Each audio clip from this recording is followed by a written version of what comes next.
The Los Angeles wildfire and its impact on real estate. Let's talk about it. 80-mile-an-hour blowtorch. I came out and I saw a fireball. Do you know what you're gonna do now? How do I get to my house? Tonight, homes in ashes. Oh, God, it's gone. I hadn't cried until I got here. Lives in chaos. My parents tried to get me out of here, but I couldn't leave. I can't go, bro. 51 years, man, I've been in this house. Heroes in action. You haven't slept. Not really. You got control on one, and then the winds pick up. The flames are still burning, and questions are burning too. Why is there no water in the hydrants, Governor? Is it going to be different next time? It has to be.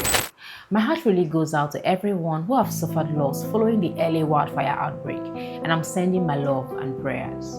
Natural disasters like this are really devastating for the real estate market because real estate is a major factor of production, and the effects of natural disasters like this spread across commercial, residential, and agricultural real estate.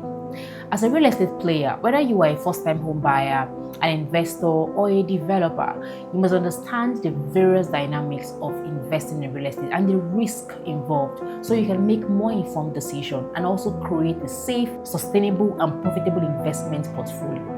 Right? So for us in Nigeria here, while wildfires aren't a common threat, we've experienced fire outbreaks in crowded markets and other natural disasters like flooding, erosion, and urban congestion, right? So let me share with you the effects of such disasters on the real estate market, and I'll recommend 3 ways that we can rebuild after such disasters.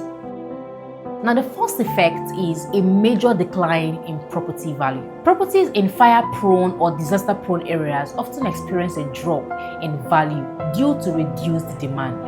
Buyers would naturally avoid these areas, perceiving them as unsafe or expensive to insure. So just like we have in Nigeria, people often do not want to own properties in some parts of Lagos, right? Because of drainage issues.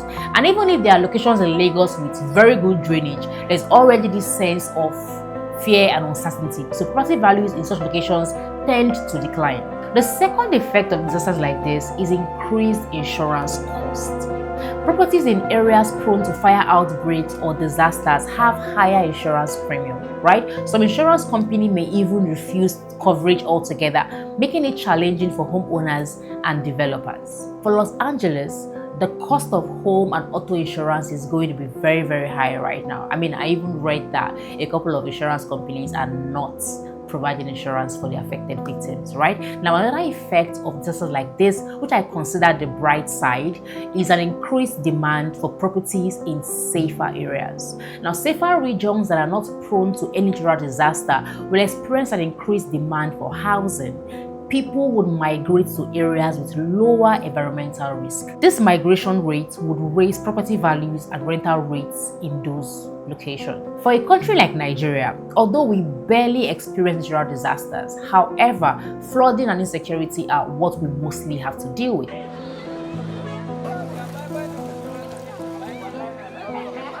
Now, this is why we see that major cities in the South, Southwest, and some part of North Central are more populated and expensive to live in, right? Because people want security. They want more environment-friendly neighborhoods, right? So you would see increased demand for housing in those safer areas. And now, what's the way forward?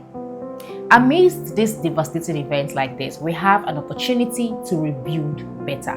Right? So in rebuilding, whether you are in LA or Nigeria or any part of the world, here are a few things that we should consider. The first is better urban planning for emerging locations. One major reason I always emphasize emerging locations is because it gives us a unique opportunity to plan our communities better so that the mistakes made in developed regions do not repeat themselves in these new neighborhoods, right? We should consider environmental issues that we have faced in the past and then do better as we rebuild. It could be better drainage, green areas, better road access, improved security. Whatever it is, just do it better so that history does not repeat itself again. And the second point as we rebuild is to prioritize sustainability. Our development should align with global sustainability standards, right? The LA fire outbreak is a wake-up call, not just for the US, but for us here in Nigeria and any other part of the world. As developers and investors, we have a responsibility to prioritize green developments like tree planting in our neighborhoods, right? One major benefit of tree planting is the hedge against flooding. We should also adopt eco-friendly and climate-resilient designs or materials in our building projects.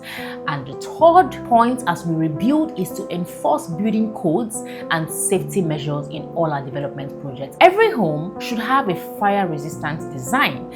Buildings in flood-prone areas should use elevated foundations. And especially for commercial spaces, we can enforce measures like mandatory fire exits, fire extinguishers, and assembly points. And the right government agencies should enforce this, right? Natural disasters like the LA wildfire remind us of the profound impact that environmental factors have on the real estate market.